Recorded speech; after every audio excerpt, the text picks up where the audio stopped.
going on, Breaking Brown family? How is everyone doing? We have something that we have to talk about. I was just giving people time to stream in, family. Good day, like Alexander says. Good evening, like the vampire says, Count Dracula. Anyway, or Blackula. Y'all remember that? Anyway, fam, we have something that we got to talk about. And I'm just reading the chat, making sure y'all can hear me good. Well, see, it's very interesting. And before I say anything, though, I want to take care of a little housekeeping. Before I get into what I got to get into, please hit the like, please share, please subscribe, please share in your groups, all that good stuff. If for some reason you didn't receive the newsletter and you subscribe, please email me at editor@breakingbrown.com with didn't get the newsletter as the subject, and we will chat just to make sure you were not suppressed in any way. And if you don't open it or whatever, go to your spam, it'll do some stuff. So just wanted to make that reminder. There is no show on Monday. No show on Monday. There will be a show on Wednesday. No show on Monday. I will try to repeat that on Wednesday, but just so you know, I didn't plan on being out. Well, we actually ended up getting in 2 shows, but I didn't mean to. I just did that because Kanye acted up. So that's how that happened, but that was not my intention. But I don't like having stuff on different days, but I had this planned a long time ago. So here we are. Fam, please hit that bell. Please tag that bell so that you know when we're on, when Breaking Brown family is having the conversation. Please hit that bell for me so that you get a notification. And just take care of that. That's our little housekeeping that we do. That's our housekeeping that we have to do. So what I want to say, and let me just say something. Let me just say something about this past weekend. This past weekend there was a lot of flurry, a lot of attention about a very particular this article or this quote unquote study. And because of this study, there was apparently a significant amount, a good amount, enough vitriol or toxicity or animosity directed at me. And people were saying, wait till Yvette's got some explaining to do. People were in my inbox talking about this study, and I'm finally I'm kind of like, what is this they talking about? Like, I've seen a lot of the data, but if I'm wrong, and I'll be willing to own it. So let me look at this study and try to figure out.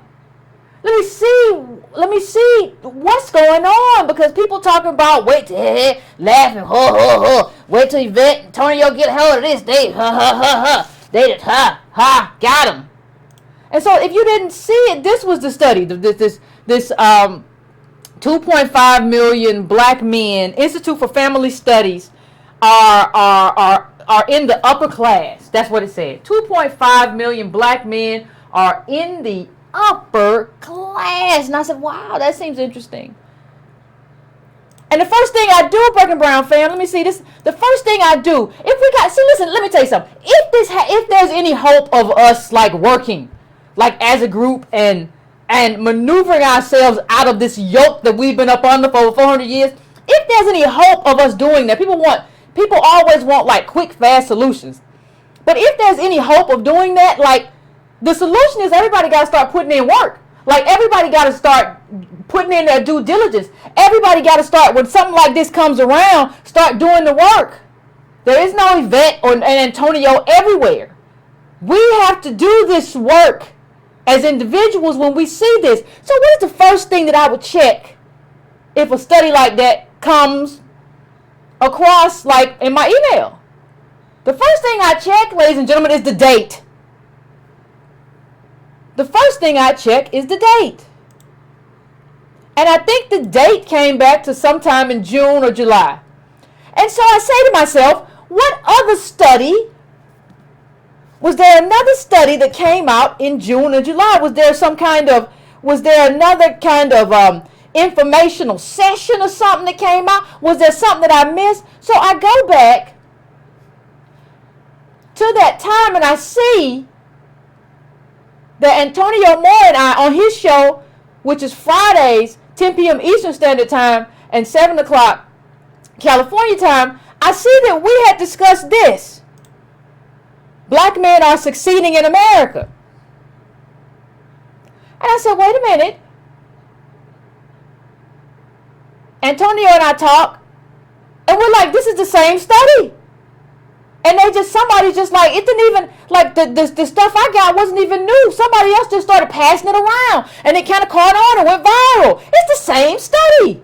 There is nothing new. We already covered this ground. So if you're going to have the conversation, please keep up, first of all, and understand what we have covered and what we haven't covered. And please just look and see who the authors are of the study and see if you see the same names, if you've seen those names before. Everybody got to work. Everybody got to make this work. This doesn't work if it's just like a few people in the Breaking Brown family, Antonio, Yvette. No, everybody has to work. And so I wanted to go back through some key parts of this study. But before you go through the key parts of the study, you find the author first, right? So you look at who these people are, and you look at like what organization. Does this come from a college? Does this come from an institution? Does this come from economists? I prefer it to come from economists, right? I prefer it to come from economists. But there are some organizations that do good work. And I'm going to talk about one of those in a second. But you have to know, first of all, where it's coming from. You have to, that's part of how you make an assessment. This is not linked to the New Yorker. This was not in the Atlantic. Now, I'm not saying that like the new chief editor at the Atlantic is Jonah Goldberg, I believe, who's a conservative. So I'm not saying everything at all these places is just like the bona fide truth either. But what I'm telling you is that you have to be able to look, you have to be able to peel away certain layers. So when you look at this, you see it comes from the American Enterprise Institute. Well, you might ask yourself, like, well, what is that? Well, what is the problem, Yvette? What is the problem with it coming from? What is the problem with that? Well, I don't understand why. So I'm just going to put up, this is where it comes from. Hold on one second for a minute. I'm just going to, this is where it comes from. This is where all of these people who were sharing this over the weekend and talking trash, like this is where it comes from. Now you have to, if you don't know, you have to understand the history of the American Enterprise Institute. And like that takes a lot of work, and sometimes people don't want to do work. Right? Sometimes people don't want to do work. People don't want to actually put in the work, but that's the problem. So when you look at this when you look at like what is this organization? What do they mean? What is it for? What is it about? What do they stand for? What are their values? Because there's nobody. Not one person in the world is unbiased. Nobody. So when you look at something like this, the first thing that you have to ask is, who are these people? So we're gonna read this. We're gonna read this together. And this is just like from Wiki. This is not a conspiracy. This is not a conspiracy theory. It says AEI is the most prominent think tank associated with American neoconservatism in both the domestic and international policy arenas. Irving Kristol, widely considered to be one of the founding fathers of neoconservatism, was a senior fellow at AIE, arriving from Congress for Congress for Cultural Freedom, following the revelation of the group's CIA funding. Can anybody say COINTELPRO? And many prominent neoconservatives, including G.N. Kirkpatrick, B.N. Wattenberg, and Joshua Moravich, spent the bulk of their careers at AEI. AEI staff members Norman Ornstein, and a self-identified centrist, criticizes commentators who label him a neocon and says that the intellectual openness and lack of orthodoxy at the AEI exceeds what I have seen on any college campus. Well, you know something. You can make your mouth say anything. You can You can make your mouth say anything. But let's take a look at something else. Well, we're not that kind of neo. We're not. Well, look who is there. Like, look who is there. Does anybody remember Charles Murray? Now he's there at this organization. Does anybody remember who this person is? Author of The Bell Curve, which is basically Negroes are stupid. This kind of eugenicist silliness. Does nobody remember him? That should be enough to clue you in. That should be enough to clue you in that this person is problematic to our politics, and what we're probably getting is propaganda. That what we're probably not getting is a clear story. This guy has been propagating this idea that we're stupid or somehow intellectually deficient in terms of our IQ without talking about all the effects that poverty and hundreds of years of mistreatment has on people, and then talking about IQ in the sense of like this is not a set thing. All of this stuff is environmental. Like there's a whole body of work about how hard it is to make decisions from poverty. Because you make immediate decisions. We talked about the whole marshmallow. We talked about the whole marshmallow study here and everything else. So if you don't remember it, look it up. You don't put off that kind of immediate gratification if your life is hard, because you know that you're probably not gonna get nothing no way. So you take what's in front of you. There's a whole lot that goes into here, but this guy's just basically been saying that like we slow, or like we slower than white people. Ain't nothing they can do. Like they're intellectually deficient. We don't know. This what it is. And we are reading a report. Understand one thing for me, people. It's a lot of y'all black leftists. It's a lot of y'all black liberals and neoliberals that love to say Yvette is lining up with Trump. Yvette is lining up with white ringers. Well, what y'all did this whole weekend, this flurry of foolishness, is y'all passed around a right wing report. So y'all want to tell me that I'm a Trumper, and you spent the weekend, not me, passing around a right-wing report. You know why? Because it's politics is therapy. That's what it is. You're a child. So in your mind, you guys got to feel good. I just need to feel good about who I am. And in order to feel good, I need to prove Yvette wrong. I need to make a fool of Yvette and Antonio, because they ain't nothing no way. They don't know. And they don't. I saw somebody say something this weekend about, well, the problem I have with Yvette and Tone is they don't look at black people who do well.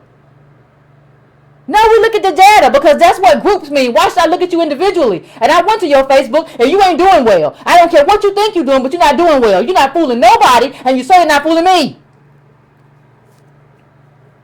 See, this kind of stuff only works because we live in our imaginations. We're aspirational.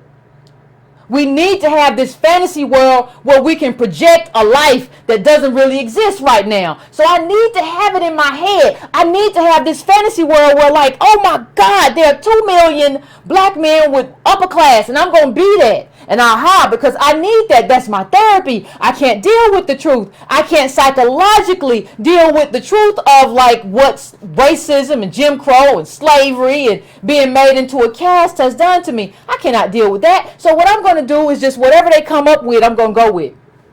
But let me tell you something. Let me tell you some American DOS family. Let me tell you something. Ta-Nehisi Coates wrote The Case for Reparations. The Case for Reparations. Very good case. Very well written piece of work. When you pass something like this around, you might as well be passing around the case against reparations, because that's what this is. This is the case against reparations. This makes it so that we don't need reparations, because why would you need reparations if there were really 2.5 million black men in the upper class? That would prove that there is real upward mobility among black people. So you don't need reparations. Understand that you are kicking yourself. You are killing yourself. You are killing your group. You are destroying any prospect that we have to get anything in this political economy, because you won't take the time to dissect and understand the report before you pass it around. You want a solution? How about you read more than the headline? There's a solution for you. Can we do that? And I'm gonna bring Antonio Moore in a little while, because he did the show. So I'm gonna take a break after a while and bring him in, because he did the show on it. And I was a guest on his show, but he did the show on it. And I really want him to revisit some of those initial points. It doesn't make sense that you need this. And it also doesn't make sense. Let's call out. It doesn't make sense that you're so angry at like what we're doing at Breaking Brown that like you just passed this off. That you just kind of ha ha ha. Like grow up. Like be a grown person. Be an adult about this. I don't have any problem if you come across a piece of data that contradicts anything I've said. I'm not a small person like you. It doesn't matter. I don't have an ego. I'm not a bravado person. But if you come across it, that's fine. But you just cannot get a piece of something and just throw it up and just act like it's got to be true. Now, you got to understand, this is, well, I just want to go into Charles Murray for 1 second. I'm not going to take long. But since he's a fellow or whatever, the American Enterprise Institute, I want you to, if you all weren't aware of this controversy, and there's a good debate between, I'm not a huge fan of either person, but there's a very good debate between Ezra Klein of Vox and Sam Harris, that Sam Harris loses. But you can read this article. But what you have here is just, what I said before about like, this is not about anything that's genetic. Keep in mind that even if you get your DNA, that's about regionality. That's not about like certain people with certain melanin have certain dysfunctions. That's regionality. That this person is trying to submit us on the bottom caste because they want to keep everything. Like if you wanted to keep everything, wouldn't you just put us on the bottom and be like, well, they're on the bottom because they can't think. Now, not because nothing we did, they just don't know how to think. And here's the when you go back to this is the report. When you go back to this report, here's a clip and here's a quote where they talk about the black man in poverty has fallen 41%. First of all, the poverty line is like 27 and 28. Was it like 29,000 or something like that for a family of 4? That's the poverty line, right? And then we always talk about wealth, not poverty, because wealth is wealth versus income. So this thing says that, but it's much bigger than that. It's much bigger than the poverty line now. But let me just read what it says. First, the share of black men in poverty has fallen from 41% in 1960 to 18% today. Second, and more importantly, the share of black men in the middle or upper class is measured by their family income has risen from 38% in 1960 to 57% today. In other words, about 1 in 2 black men in America have reached middle or upper class or higher.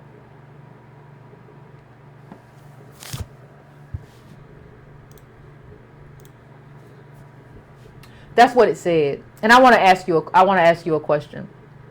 Because we're going to get into the data of what it says. And we're going to get into why it's wrong. But let me just show you the 3 authors of the study. Now, if I put this guy up, W. Bradford Wilcox. He looks like a W. Bradford Wilcox. If I put him up, you immediately understand what he means. You immediately say, oh, he's a conservative. He's probably, oh man, he's just, you know how these conservatives are. They don't really like us. They don't do nothing for you. So you understand. You have a framework to understand why he would do something that disenfranchises us, right? As an author of this flawed study. You understand that, right? Okay, let's keep it moving. Okay, this black man was also author of the study. Okay, if I put him up, you have a frame to understand. Oh, he's probably Clarence Thomas or whatever, blah, blah, blah, blah. You have a framework through which to understand historically how he's problematic. Why can't you understand, like, why she's problematic? Right? So I can talk all day about white people, where you can talk about how white people in race, you can talk about black people and all they done sold out, but you can't talk about Asians selling out and doing the same thing and becoming white. We're not going to have that conversation, huh?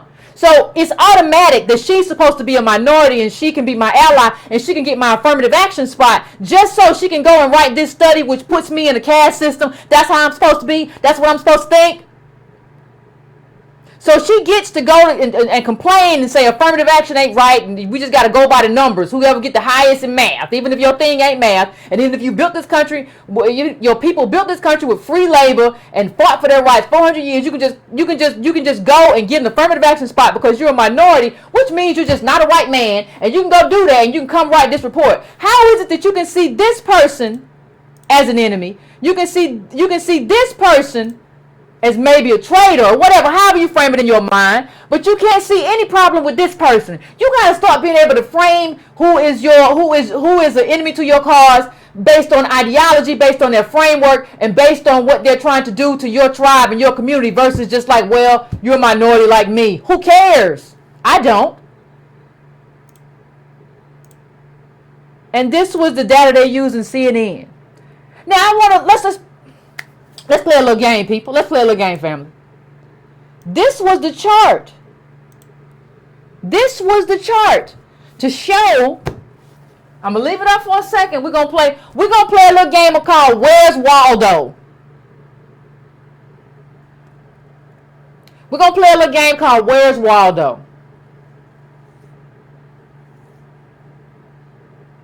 It says black men's economic status. Okay? Let's play a little game called Where's Waldo. Y'all tell me what you see. What do you see in this chart that makes this chart garbage? Tell me. I want to know. No, there's something in this chart that we have talked about a number of times that makes this chart problematic in terms of data. The chat got it.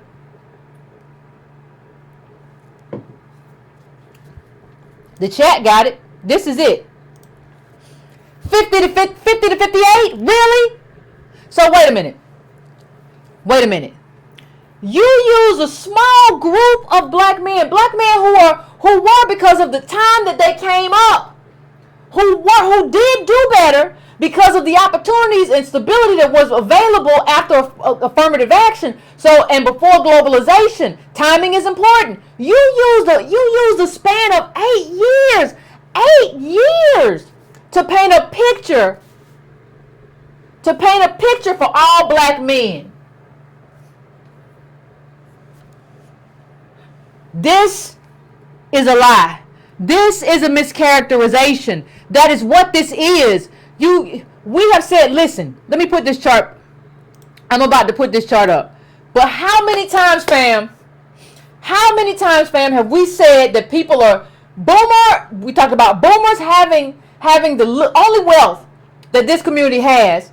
We talked about that, and we talked about some people being boomer hooked. How many times have we had that conversation? So if there's only one thing I want to do, I want to drill this chart into everybody's head. Screenshot it, do what you got to do. Wealth by percentage. All of this top with the 70, you see that 75.4, that big line. Bottom half of black households worth less than $1. See how it shoots up at the very top.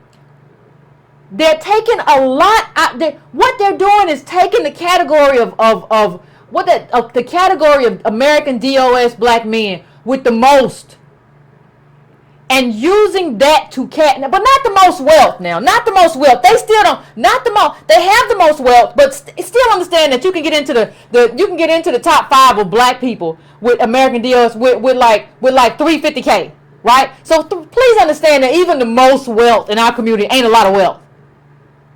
But they're using that to paint a picture, and it's a problematic picture. It is a problematic picture that is being painted, and it's just not true. And so now I want to get really quickly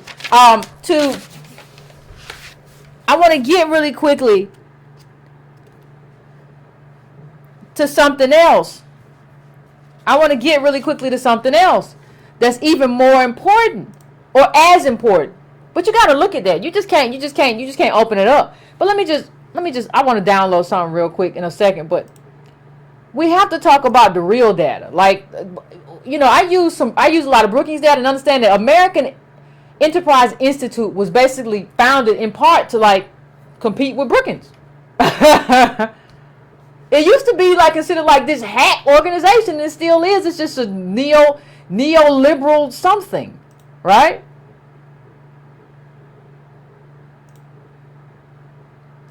So you're selling this image.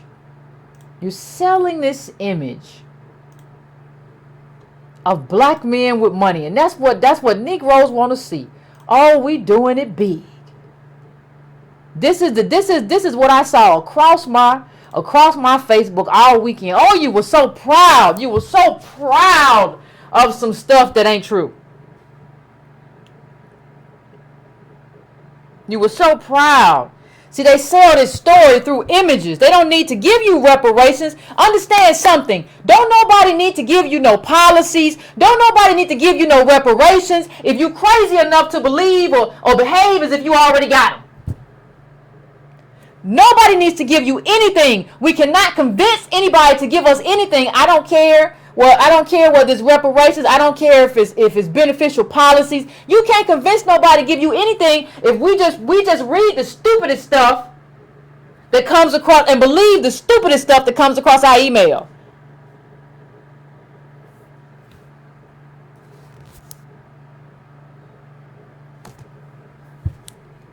We can't, and then let me just say this now, go back to it. And I'm not competing with her.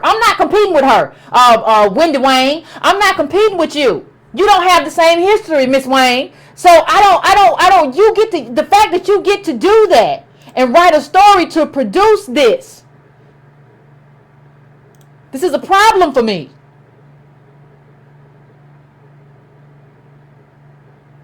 So understand, I want you to see if you can see the lie in this story. You see that? I'm going to bring the picture up. Now, what did we just say? Let's go back. What did we just say? 50 to 58, right? Isn't that the age group? Can I ask you something, black people? What's the age group of the people in this picture? What is the age group of the people in this picture? You gotta study based on a bunch of older men with a bunch of young men looking like they just graduated college. This is garbage. This is garbage. We already said, let's bring it back one more time for the people in the back. Somebody's been watching and not understanding. What did we already say? We already said the bottom half has what? Nothing. So what does this mean? Do you know what this means? This was an intentional lie. So you know what those black men belong? They belong right here. You see the bottom half, see, if all the money is with the older boomers, that means that these black men pictured don't have that. They don't have any wealth. They're not upper class. They're not middle class. That's what the data says. It just is what it is. But they're trying to make you believe. So they give you this image of like, oh, there's a future. Black America has a future. Because I see a bunch of black men looking good in suits. And you believe it and you pass it around. And you call me crazy all weekend. For not understanding that black men really do have wealth. So I want to just say right now, who's crazy now?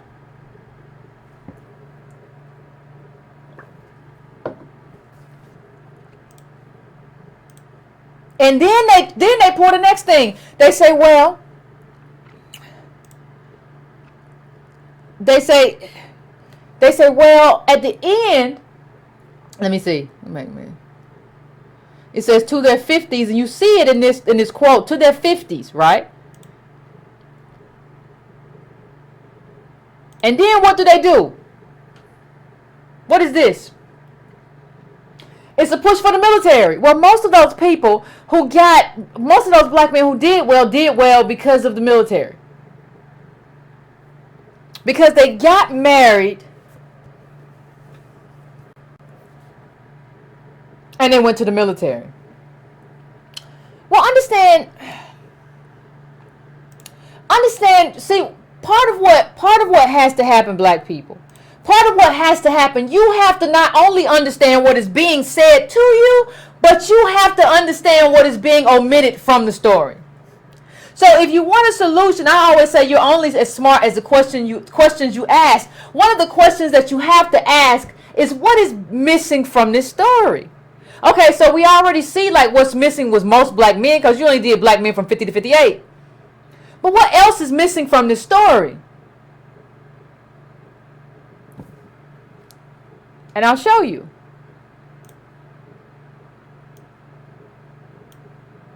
The prison numbers. Our young men don't grow up and get wealth. They go to jail. And those people who go to jail are not included in the numbers generally, because that's just not how numbers work. Because normally prison numbers are nominal, so they don't matter that much. So they're not supposed to count. But they should count here because black men go to jail at record numbers. Look at that number. You might as well say 10,000 per 100,000. That is insane. That is more than like the women across the world. All the women. You can't take that out of the number. That's why we have all these skewed numbers, because nobody wants to address for the fact the astronomical number of black men who go to prison. These black men aren't building wealth. They're not building wealth. They're building whatever you build in private and federal and state prisons. That's what they're doing. But instead of dealing with that, we just get this picture. We don't get to talk about that. We get this picture. We get this picture, though, because nobody wants to deal with this picture. And nobody wants to deal with the fact that when you see numbers that big on a community, when you see numbers worse than apartheid South Africa, when you see more black men going to jail than women around the world, that picture means that black men have been intentionally targeted and put in cages. Nobody wants to deal with that picture, so you give me some slick little lie about, well, black men between the ages of 50 and 58. A sliver of a little 8-year window of a group that has all the wealth. Those men didn't go to jail at the same rates. You know, mass incarceration had a period. This is very important. We always talk about how timing is very important. Timing is everything. You have to account for when you were born. And that's why they picked that group. That's why they didn't pick a group. They didn't pick 25 to 30. They didn't even put 30 to 35 or 30 to 38. They didn't pick that group. They picked this group for a reason. And because they wanted to sell, they wanted to say, oh, well, if I go to the military, I'm going to be really stable. Or if I get married, I'm going to be really stable. Oh my God, Yvette is anti-marriage. No, what I'm telling you though, is something that I've said. I'm telling you that marriage is not something that makes you stable. It's a consequence of stability. Marriage is not going to make you a stable family. Marriage is a consequence of stability. You're bringing in two different people from two different families. They're supposed to bring that wealth together, bring those families together, bring that social capital together, and be able to build something in the richest country in the world. We cannot do it because of what we come from and how we have become a caste in this country intentionally. Marriage is not just about love. Oh, I love you. You love me. I love you too. I love you too, Spooky. That's not marriage. That's not how it works in the richest country in the world. No. It's not about how you feel. Marriage is about bringing together, like, you want some Game of Thrones, it's about bringing together two clans. Y'all stable, and y'all come together. Y'all going to be more stable and create little stable people. And you're going to give them a trust fund. They're going to walk the earth stable. Everybody going to be stable. It's a consequence of stability. And her family, his family, or however you do it, like everybody's family is bringing something to the table. That's what it's supposed to be. Two clans of families coming together and complementing each other. That's why people ask about the other family. Well, what does your mama do? What's your daddy do? Uh-huh. Okay. Like, that's what it is. What are y'all doing? What are we doing? We out here playing. We out here trying to mimic white people without the wealth. Well, we just like them because we got 2 feet, 2 hands. What did I say about that? Jesus. Now, you have to understand something else.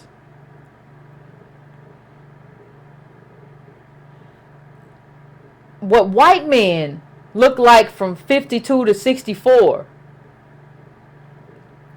Because that's what they're talking about, right? When they're trying to talk about us in this study. They have like millionaires at a rate of like 15%. And they don't compare you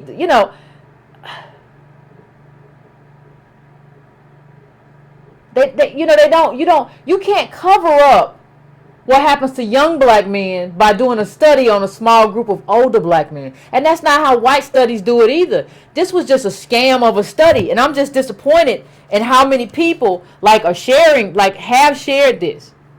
Like this is from, like I said, American Enterprise Institute that said like America's not a racist country. You shared something that published an article about how non-racist America is. Like understand what that means. If you shared that this weekend and you got excited about it, like understand what that says about you. And I'm going to move on real quick because but politics is not therapy. And I'm not here, and politics is not here. None of this stuff is here for your self-esteem. And I think we should all just kind of understand that. None of it. We're talking about a very specific group. And so I want to get now, I got to skip over some stuff. I talked too long. But let me let me get to some actual this was the quote about the military. But let me get to some actual other stuff about what is the real situation? What is the real situation? What does the real situation look like?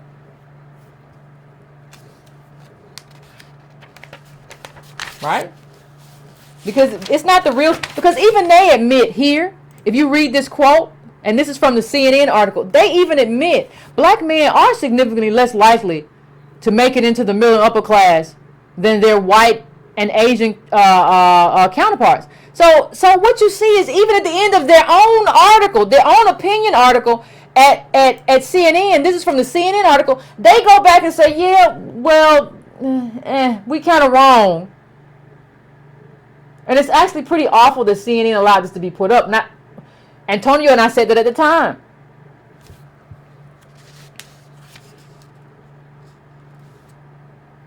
And understand that when we talk a lot about white stability. Understand that stability is built on your family's bones, right? Because if you have slavery in your background, you have sharecropping, you have redlining, you have convict leasing. All of that stuff is the stuff that built good lives. All of that stuff built good lives for white people, but the failure had to go somewhere. Failure got to go somewhere. So we got all of the awful neighborhoods. We got all of the red lines into property that couldn't appreciate. We got all the failure. We got not paid for in our history for not working. I mean, for working and not getting paid for it. So you were a slave, you didn't get paid anything.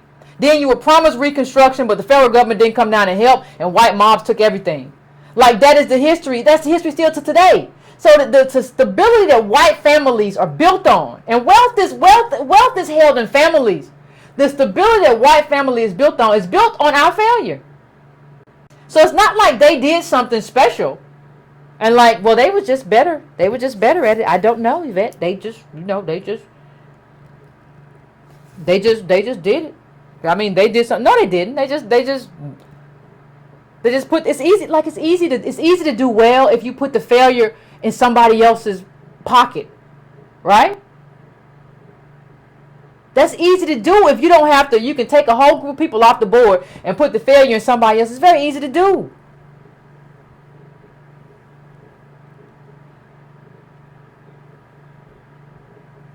And they did it like CNN did this piece, and it was an opinion, and they didn't own it, but the data piece. If you look at this little, let me show you this little. Let me bring this back up again. Because this is important. If you look at this chart, like, I don't know if you all can see this chart, but like, I can't see it now. Like, I had it on my phone, but if you go to the bottom, if you go to this and go to the bottom of this chart, it says CNN on the bottom. So if you were to look at this chart, you would think this chart is just data for black men. You wouldn't think about ages 50 to 58, and it says CNN on the bottom. So you think it's verifiable. CNN, that's why they call you fake news. The only way that Trump gets away with that stuff is because y'all do so much awful stuff in terms of the way you do news. If you were doing real good work, he would never be able to get away with it. Like, improve.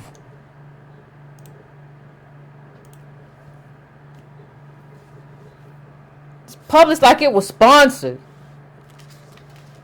but then you want to be like, we do good news. Where? So here is the truth. Like, here is the truth of the situation. This is from Brookings.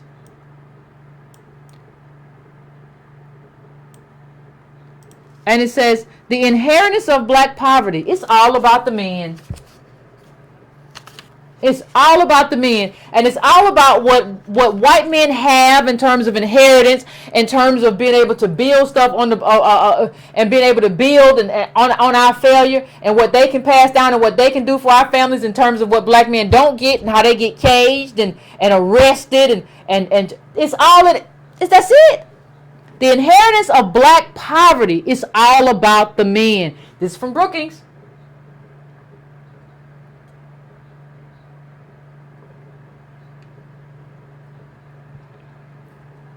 This is from Brookings. Now let's go into a quote really quick from this study. Black men stuck in poverty. This is Chetty's latest. He was the author of the study. It says race and economic. This is a, but the finding is that race gaps in intergenerational mobility largely reflect the poor outcomes for black men. The report is another contribution to the growing literature showing that race gaps in intergenerational persistence of poverty are in large part the result of poor outcomes for black men.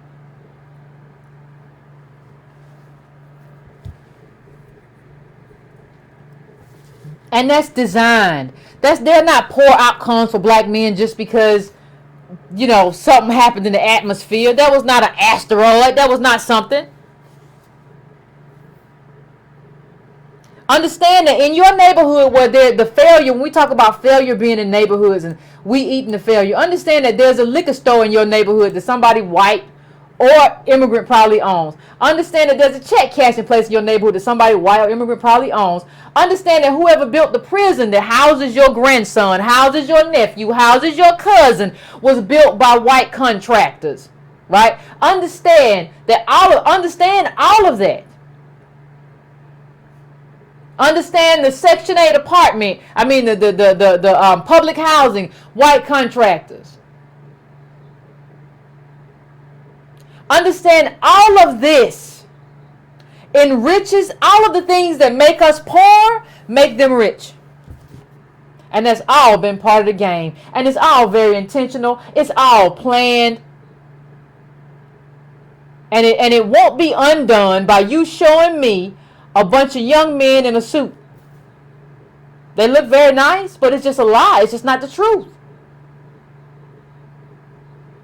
When you have to pay for your nephew got stopped and he got jailed for marijuana. Now that doesn't really happen. We've seen the ACLU has some very good statistics on the white young men and young women who have drugs on them, but they don't get stopped. And so when he comes home, you got to pay for his anklet. And we talked about a few shows ago how much that costs. That enriches the company, though.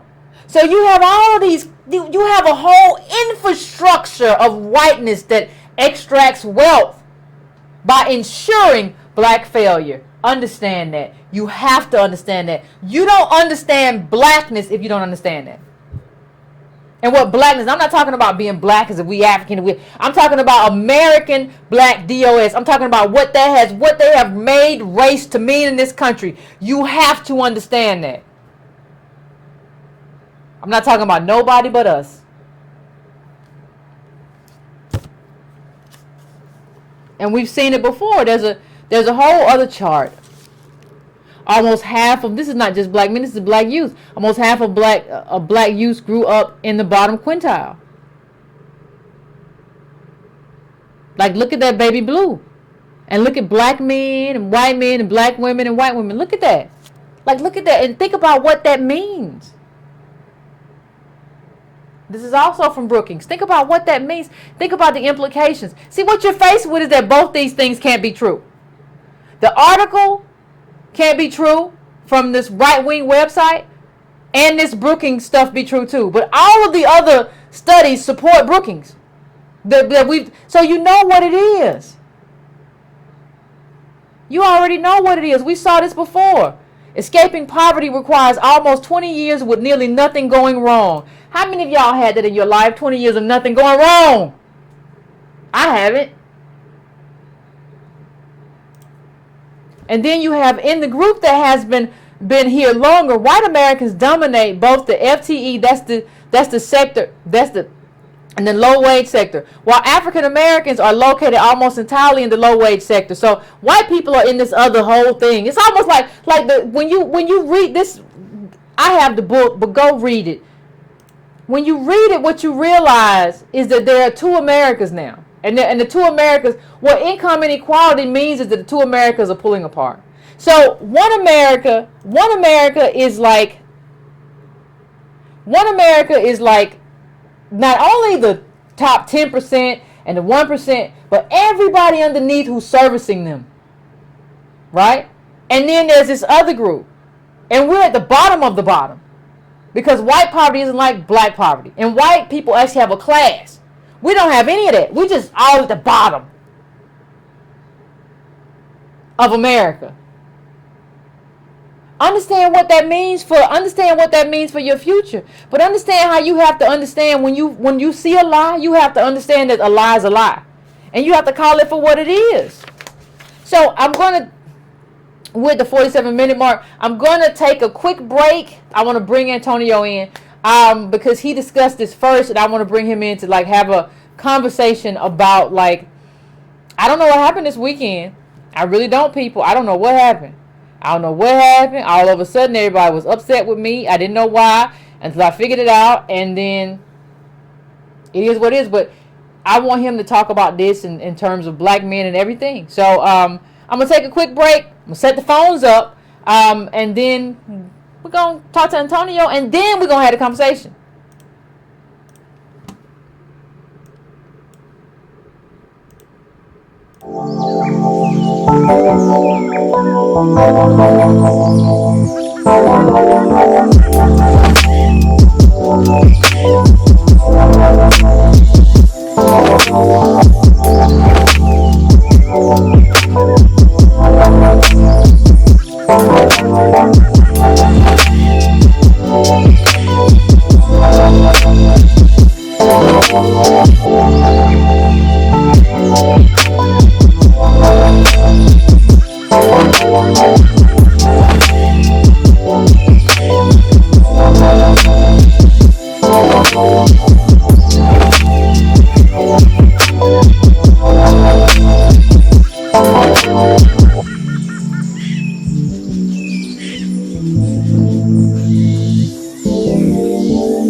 going on, family? So,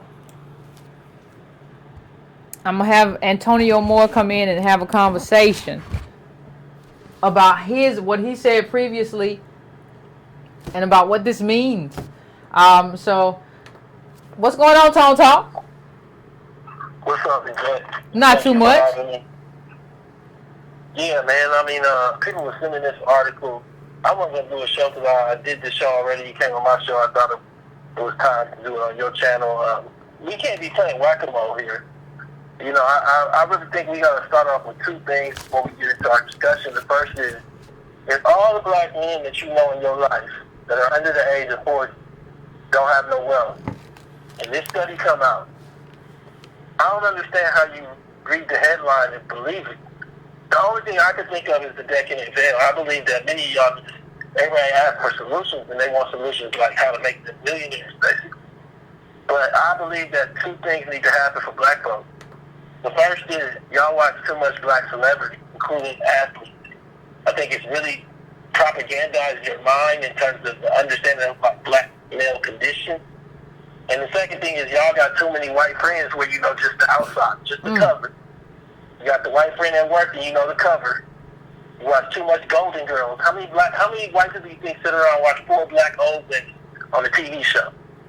And so you add all that up and you damn near crazy when it comes to race and wealth.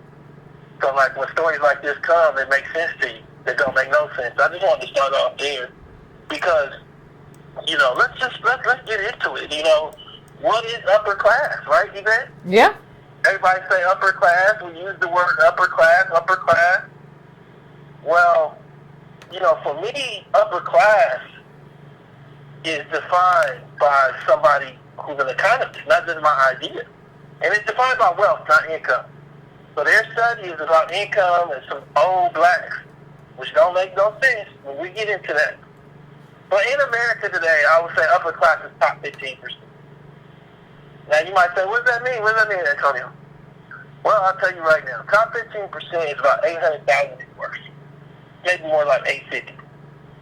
So they're telling you 2.5 million black males that are young like that we saw in the picture have 850,000 in net worth.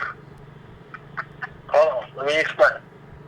We know, according to Credit Suisse, that only 5% of black families are worth more. Black families, regardless of age, are worth more than $350,000, the 700,000 homes or so.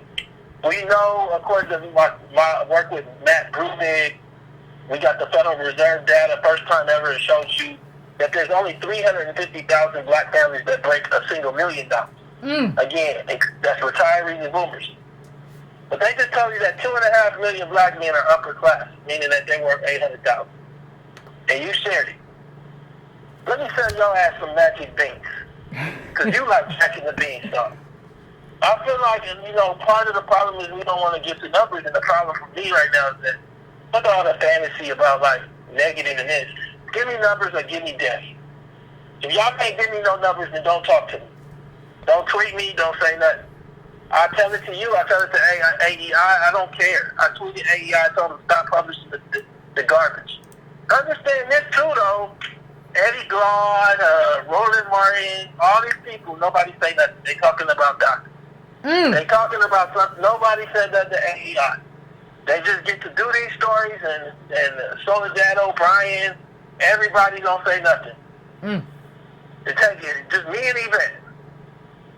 So, Yvette, you know, I just wanted to start off just saying, I don't even think we understand upper class, 800,000. So we got 2.5 million black men above 800 that are young. I guess you just drive Uber too, because all them niggas look like they drive Uber at night and struggle in baggy suits. Right now, we in a condition where black folks is graduating from college with debt, and they ain't finding no job. Enterprise hiring us to wash cars in suits. Come on, Yvette, let's get it. Yep, let's get it.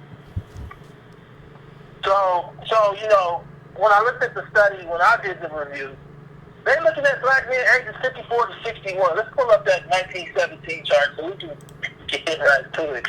You know, the problem. The one with two charts. Hold on a second. No, not the one with two charts. 1917 to present day with 2 lines. It just has 2 lines. I see one with 3 A lines. red line and a blue line. Oh, I think. The problem is that those men, again, using this chart to show you, experienced the greatest gains in American history, regardless of race, black or white. So blacks didn't get the benefits of like white, but to compare them to present day people is just insane. Mm-hmm. The last time the wealth crossed for the bottom 90 and the top 0.1 was in 1933 or so. That was the depression. Since then, you had the rise that led to the bottom 90 having 36% of the wealth. We talked about this. Top 0.1 only had 7%. And so now, those, you ain't got it? Hold on. It's in your email because I kind of want to just make sure everybody sees it while I'm talking about it. You said it has 2 lines. You said it has 2 lines? Okay, hold on. Yeah, it's 1917 to present day. It's the red line is at the top, and the blue line is at the bottom, and it just says 7 on the and 36. It just shows you like. Okay. Ah, I got it. Hold on a second. All right, cool. So people that are 54 to 61, they experience the widest part of this chart, where the bottom 90 basically the rise of the middle class of America. White folks went from eating clay to being homeowners and golfing. Black folks, even if you was like a menial worker, might own a home. And so, like, what you see is, if you look at this, how can you take the people that experienced the era basically from 1961 until 1980 and make an assessment about the condition of black folks today, working age black folks? You're taking retirees that experienced the greatest gains in American history and trying to make an assessment about today. But you're not going to count the incarceration that the young black males are going through and the unemployment. We know, according to CNN study, that 1 in 5 black men didn't even work in 2016, working age black. That's the people not in this space. We know that there are more black males. There are more black males when you take into that about 700,000. They put some of them on anchors. Like, there's more black males than all women incarcerated globally. This is almost, if you roughly talk about it, it's about 10 times as many black men as black women. 10 times. Understand, we're an equal society, post-feminism. I don't want to hear nothing about, like, it's unfair to compare men to women. You can't say you want to get paid the same, and we walk around, we do all the same shit. This shit is crazy. And so now, to have this think tank, AEI, a conservative think tank, put out a study saying black men are flourishing, and y'all share it. This is some craze. Disrespectful craze.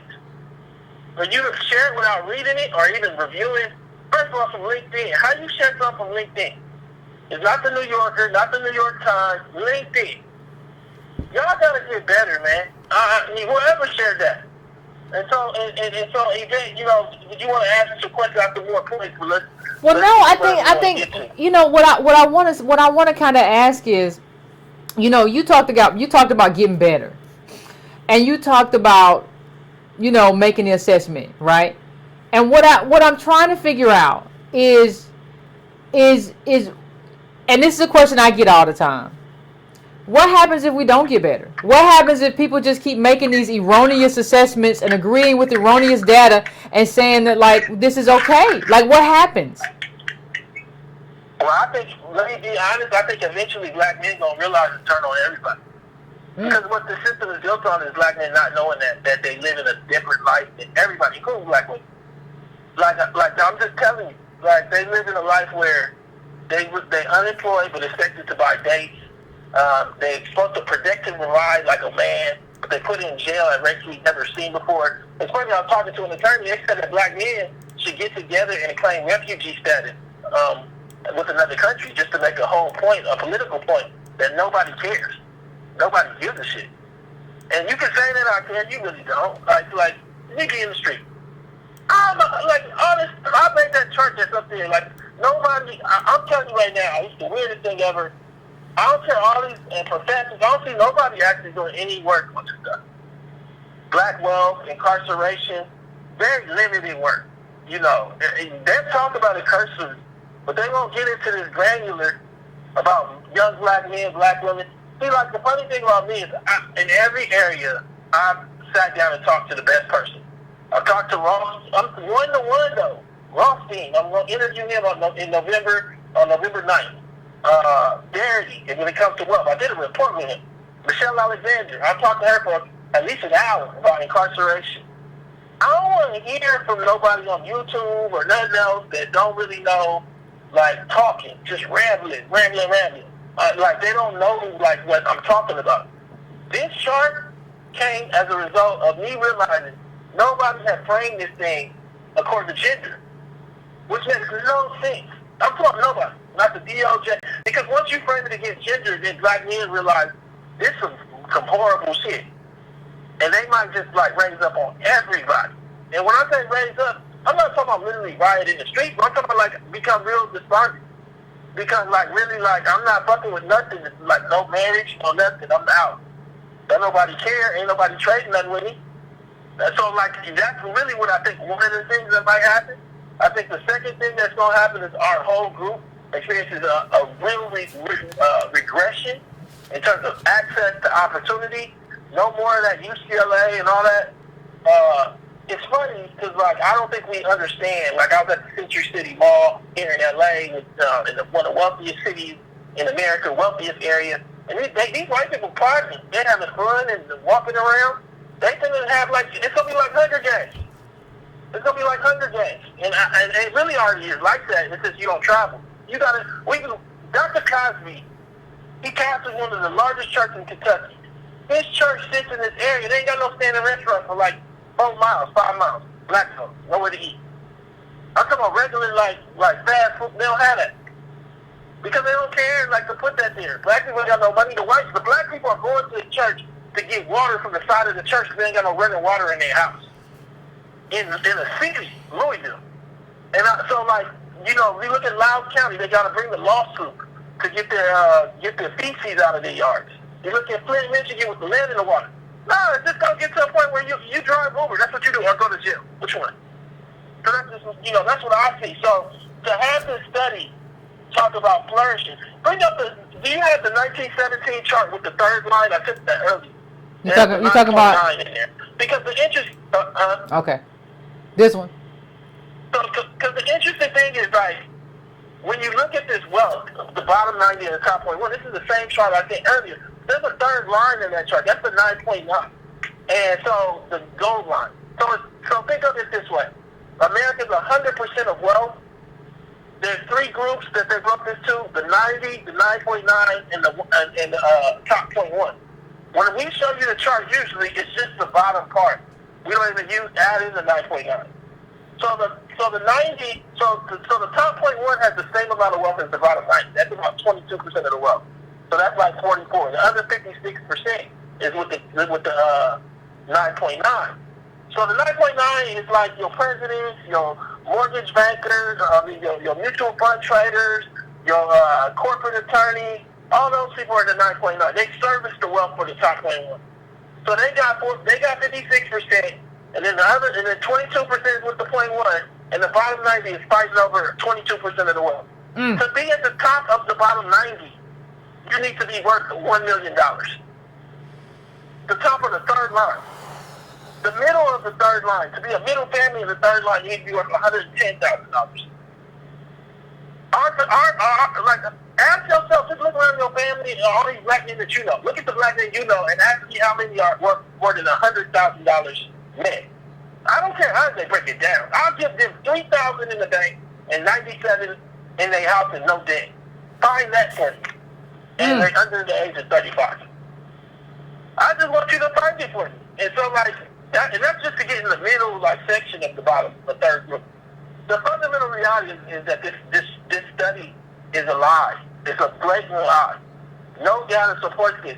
You know, it's one thing, you know what's interesting? Can you pull that first image back up, the flourishing image? Because I made a point to everybody. That's AEI promoting this actual same study. You know, they already, first of all, it came out in July. Why y'all doing another article in November on it? We already talked about this. This is all propaganda. Why are you doing, it's nothing new.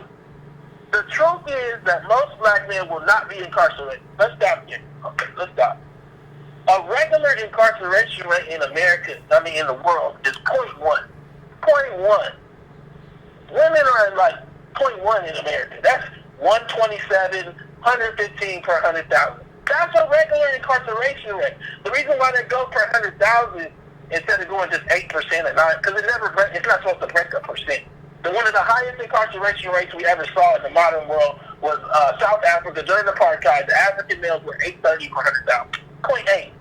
Young black males, we saw them on the chart, they got to the point of where they was at 9%. So understand this. 1 in 3 black men have been to jail. What they're saying is that most black men will not be incarcerated.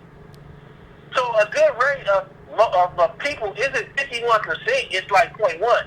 So if you're at 33%, that's not a celebration that you didn't break 51%. Yeah. Who writes that? Most people won't have their legs chopped off. We need to be kind. We need to be understanding and happy that most people will not be decapitated in their life, are not unemployed, and are not poor.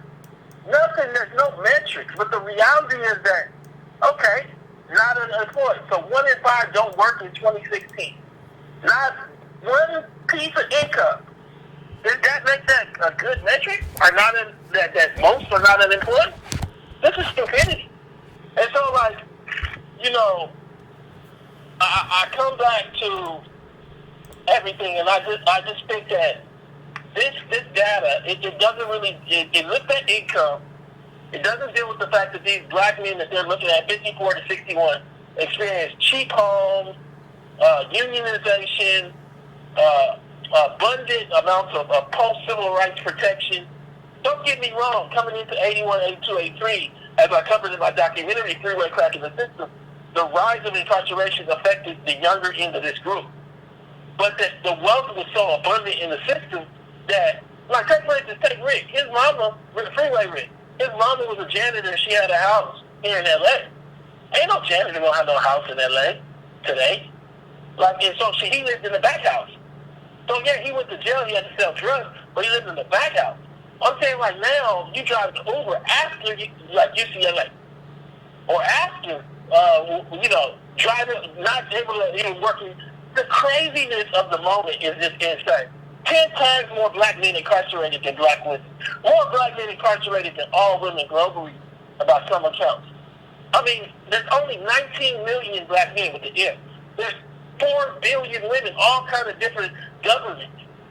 And then to hear people not understand or know that and then try to make it sense, it's just altogether crazy. Anything else you want me to talk about? No, I want you to. I just want you to say something real quick about,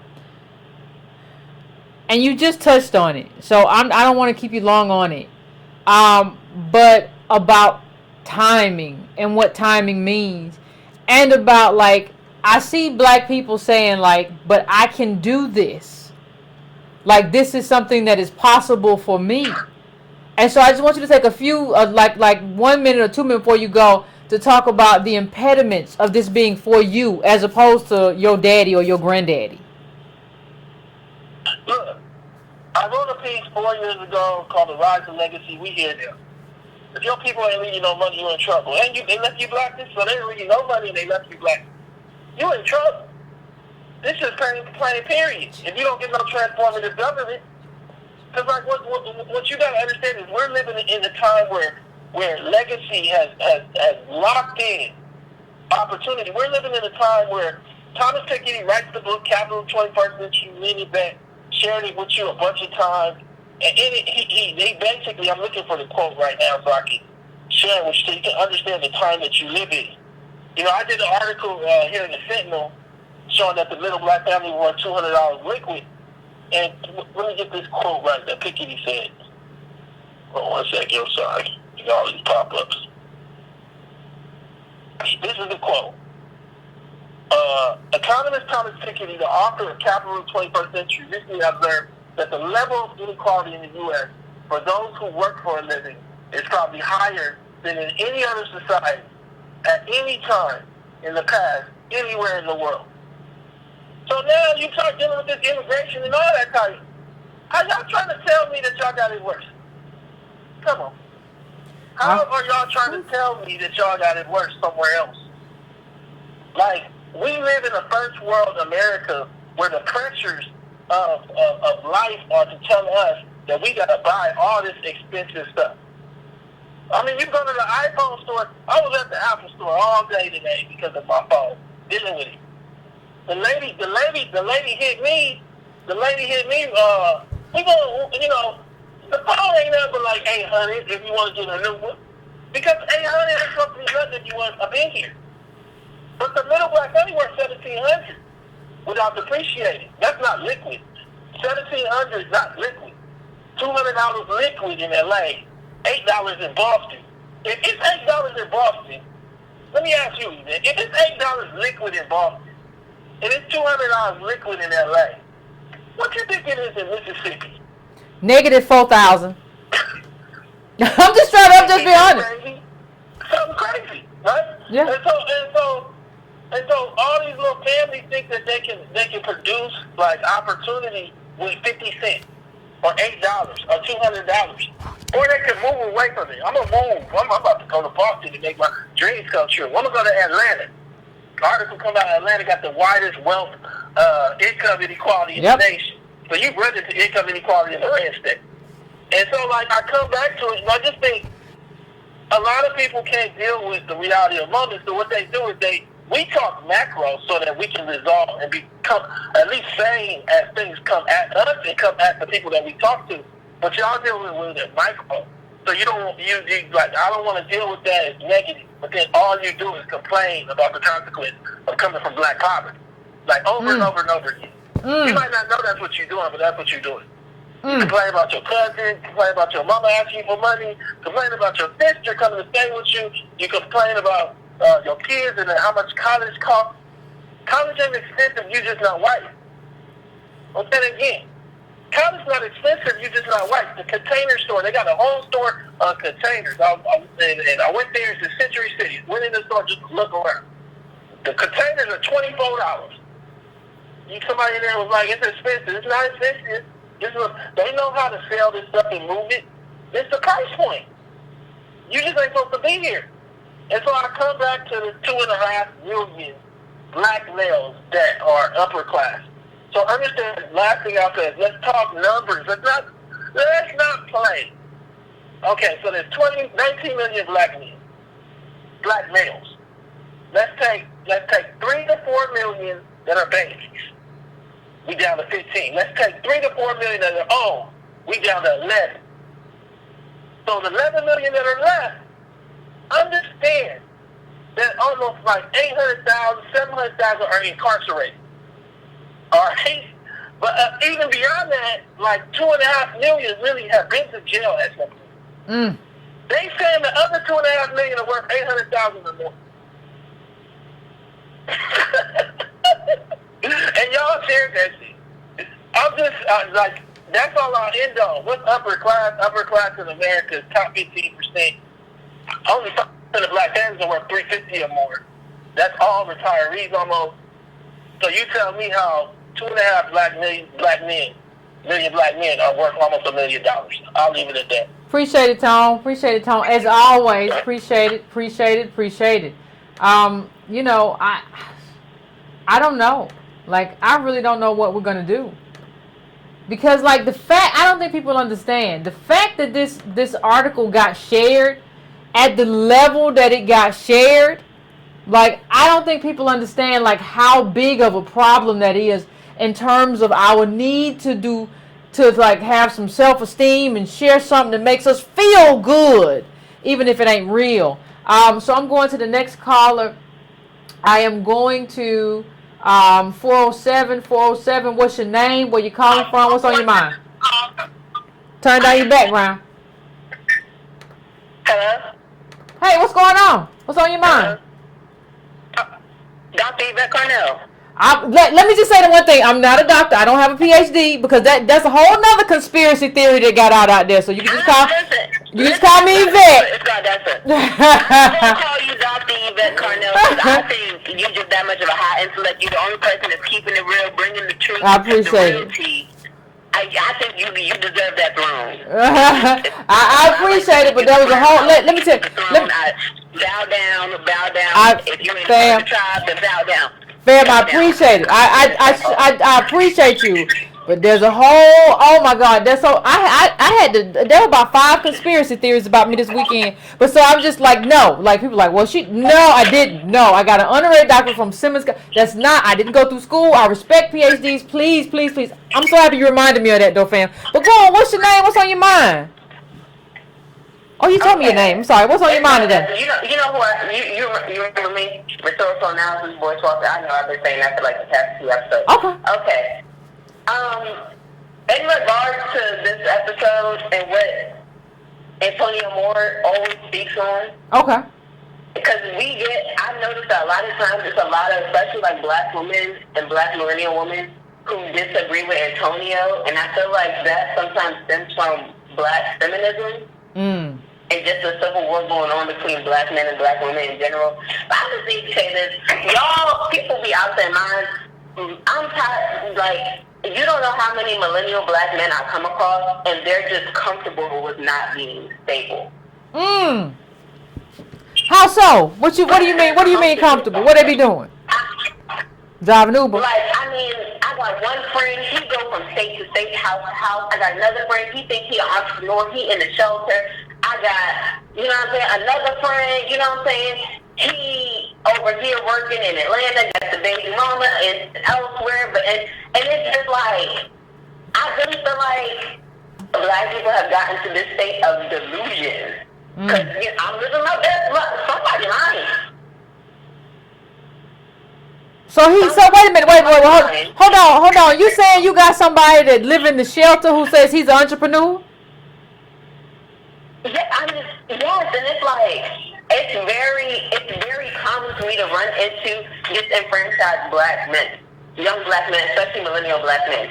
And, you know what I'm saying, back then, when I first did that video, I got, you know what I'm saying, it's just, they be trying to sue me, and it's like, I don't know if I can talk to that, because not only is it a cost with being African-American and being in this country, but it's honestly a cost talking to African-American men specifically, if they're not on their stuff.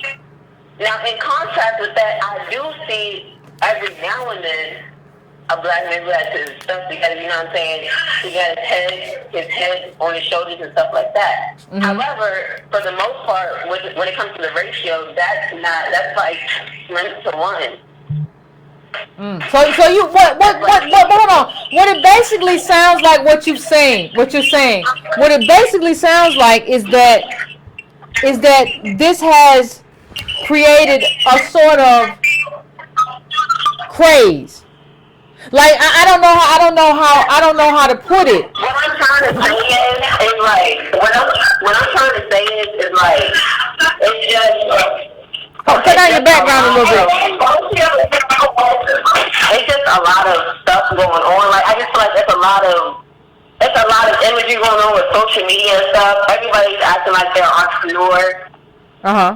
Even people who are in college right now, like a lot of college kids, they're dependent on the system and they don't think that they are. And I feel like we're constantly going back to the same conversation a lot, and it's because we're not pulling out, and we're not showcasing exactly what's going on. And what I'm saying is, if Antonio's right, first off, you don't see young people working like that in America in general. You just don't, and it's not just in high metropolitan areas; it's everywhere. But that's pretty much what I have to say to that. Okay. I still say, like I said before, bow down to the throne. This is the Yvette Carnell show. If you're new, you just need to be listening. Don't be scrolling for a little bit. You stood. Bow down to us. You know, we come through, we hit y'all with logistics, statistics, and everything else, and then everybody going so frenzy. I know. It's already midnight for us. You know, I lost everything. So I share my story. I appreciate it. I really do. I really do. I appreciate it. Thank you, fam. What she's basically saying is that like I don't really know how, but I've come across it, but I don't really know how to talk about it. But there is a psychological malfunction in our community where we kind of have this mythology about who we are. And the mythology can take a lot of different turns, whether it's we come from kings and queens, or we have money, or I'm finna do this, I'm finna make a rap label. It's all sorts of kinds of madness. And so I think that's what she was trying to get at. Like, how can you be homeless and say, like, I'm an entrepreneur? No, right now you're a homeless person. And, like, understand that that was a systemic thing that, like, you know, but, like, how do you think he's probably at home right now thinking, I'm finna be on Shark Tank. Right now, like, I'm just doing my thing and biding my time. So, you know, I don't know. Like, I'm going to now to 202. 202, what's going on? What's going on? What you laughing at? Hey, you remember that song, you know, sister talk about the homeless guy. Man, look, you remember that song by Goody Mob with CeeLo called The Experience? There was a verse in there I do. where CeeLo said, you don't want to hear the truth, so I'm going to lie to you, make it sound fly. You don't want to hear the truth, so I'm going to lie to you, make it sound fly to you. Ah, ha, ha. Y'all remember it well. Go on. That's what Negroes like, man. They don't want to hear the truth, man, so you got to lie. You got to lie, make it sound fly. All right, real quick on this housekeeping thing. All right, so, and it's so hard, Yvette, but we got to get our people to the point. Whenever you see any study come out, before you read 1 ounce of that study, you need to know something about the authors. You need to know something about the authors because it gives you something about intent. So the last big name to be associated with AEI was Newt Gingrich, you know, and Newt Gingrich has been affiliated with them for some time, and he has done a lot of beckoning for them. But people need to understand, like, who these people are. They were founded in 1938, and they were founded by a collection of executives from General Mills, Bristol Myers, Chrysler, Payne Webber, and Eli Lilly, and their entire raison d'etre, if you will, for existence was to push this type of Ayn Rand individualistic driven capitalism on society. During that same year, another group was formed in affiliation with them called the Pioneer Fund. And the Pioneer Fund was affiliated with this guy by the name of Philip, the last professor was Philip Rushton, who was a professor of economics and psychology, but it was founded by Wycliffe Preston Draper. This is very important because this dude was a Nazi. The bell curve, Yvette, it got its funding from the Pioneer Fund that was funded by these neo-Nazi groups. So people need to understand Charles Murray, who was one of the authors of the bell curve and who is affiliated with the American Enterprise Institute. These are the people who you are dealing with. So if you would have understood that from the beginning, then you would have looked at these people like the Russians infiltrating the last election, that they're trying to essentially turn you against your own people. The other thing about this is our people need to understand when they are being called nigger. Like, a lot of people think like I'm not concerned with people who want to call me nigger with their words, Yvette. I'm more concerned with people who call me a nigger with their policies. Oh, is that right? What a lot of people do not get, what they don't get, the Clintons were calling black people niggers for a long time, Yvette. All the way back to the 96 crime bill, calling us niggers. Welfare reform bill, calling us niggers. Super predators, Hillary Clinton, calling us niggers. You need to understand when you are being called nigger. And the only way you can understand when you've been called a nigga, Yvette, you got to know how to read the spreadsheet. Now, I told you, you got to know how to read the spreadsheet. I told you a few weeks ago, I don't mess with Negroes who I ain't never seen them around white people. I got to see around white people. I also don't mess with Negroes who can't read spreadsheets. If you can't read spreadsheets, that tell me you can't read data. And if you can't read data, you are incompetent and unqualified to engage in this conversation with me. So we just keep moving on with you. We just keep moving on with you. So, for example, Go back and look at every time Obama got up and said he decreased the unemployment rate. Okay. Well, who is he talking about, Yvette? I mean, who the hell is he talking about? When you look at black people and you look at the unemployment rate, the underemployment rate, the part-timers, the people who've given up, the mass incarcerated, and the homeless, Yvette, there are some people who say when you take all those numbers together, that might actually be more, closer to 42%. That's almost twice Great Depression unemployment numbers. So when you hear Obama or even Trump or even any president get on TV and they quoting that low unemployment rate, they ain't talking about us.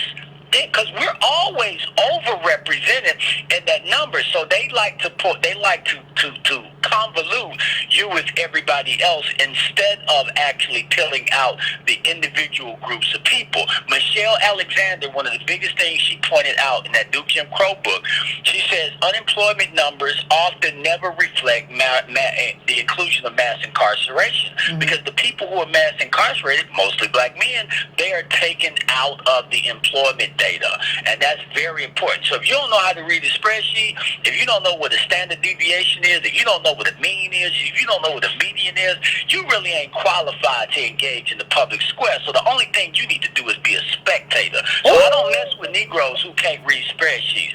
The other thing is the danger in not knowing when you are being called a nigger. One of the greatest examples of it, Yvette, is the Congressional Black Caucus in 1996. They voted for that crime bill, Yvette.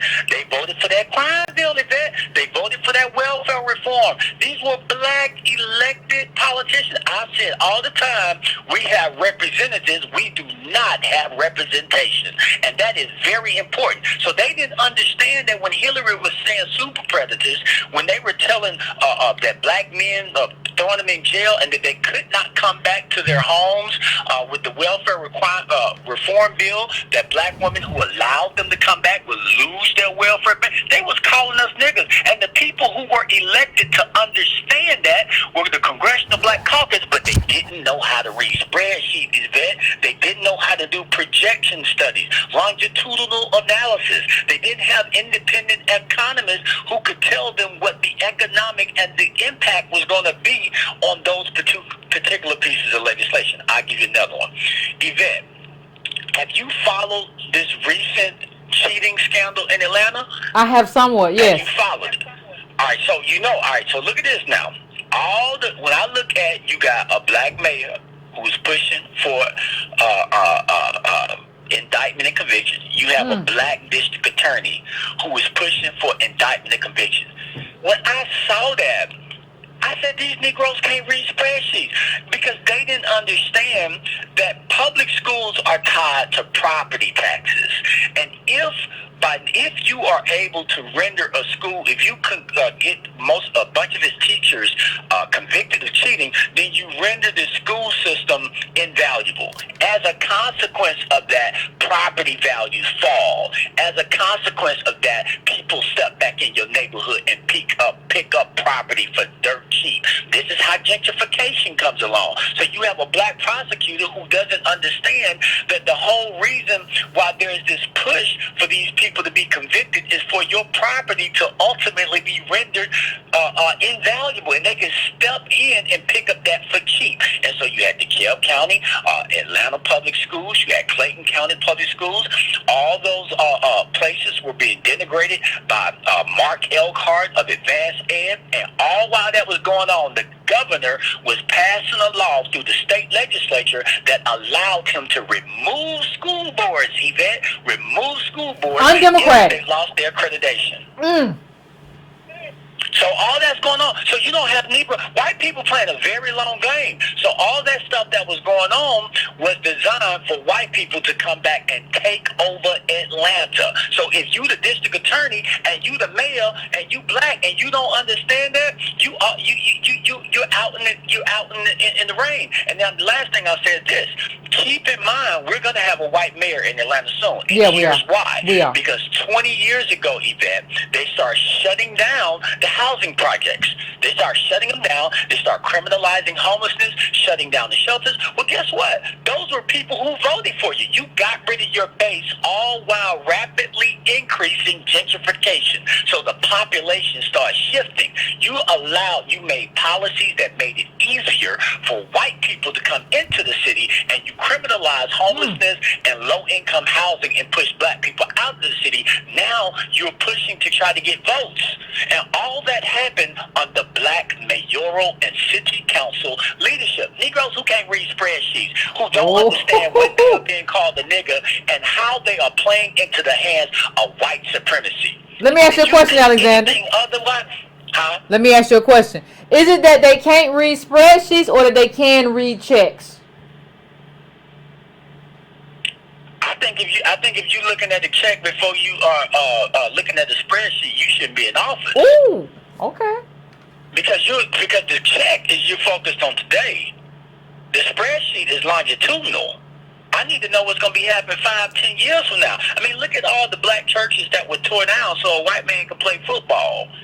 Think about that.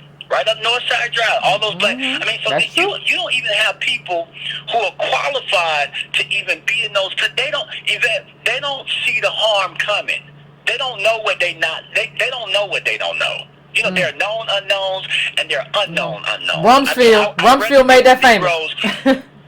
Huh? I said Rumsfeld made that famous. Known unknowns, unknown knowns, known unknown, unknown unknown. Negroes who they are unknown unknowns. It's the blind leading the blind. And so when you looked at Andy Young bringing in the Olympics and internationalizing the city, what he was really doing was diminishing the black vote, diluting it. And so now it's too late. White people about to take back over that damn city, and this idea of Atlanta being the black Mecca, that's out the that's window. finished. And if you believe otherwise, I got an igloo with a fireplace in the Caribbean to sell you. Leaving on that. Oh, thank you, Alexander. Woo, Alexander be on fire every time he call in. Let me tell you, he be on fire. Y'all don't understand. Alexander be on fire. But yeah, like, you have to understand what he said about reading spreadsheets. He's like, I gotta do that to be black. I'm black. I read. No, what he's saying too is like, you don't understand what the consequence is of not having the prisoners in your data, because it skews everything.